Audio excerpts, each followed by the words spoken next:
قبل از چسب زدن بهتره که حتما همون برید یا توی روشویی چسب رو بردارید، بینی رو بشورید. پوست بینی به آب و هوا نیاز داره.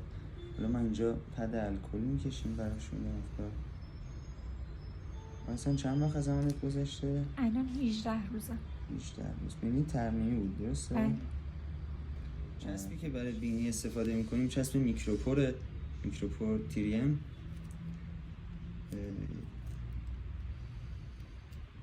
برای اینکه این روی بینی رو چند تا چسب بزنیم بستگی به طول بینی داره. حالا 4 تا میتونه باشه یا 5 تا معمولا. چسبا رو اصلا خیلی فشار نمیدیم. از اینجا شروع میکنیم.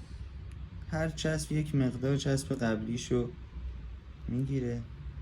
از اینکه از بالا شروع کنیم یا پایین، من ترجیح همینه که از پایین شروع بشه، برای اینکه ورم بینی بیشتر توی نوک بینی جمع میشه.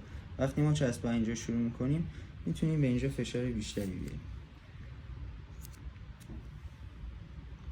این چسب یو شکل رو اصلا فشار نمیدیم، خیلی آروم چسب رو میزنیم.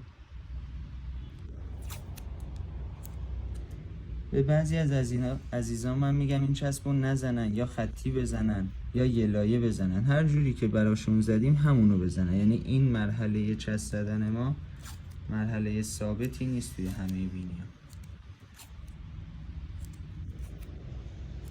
باز مجدد مرحله آخر همین چسبا رو تکرار میکنیم.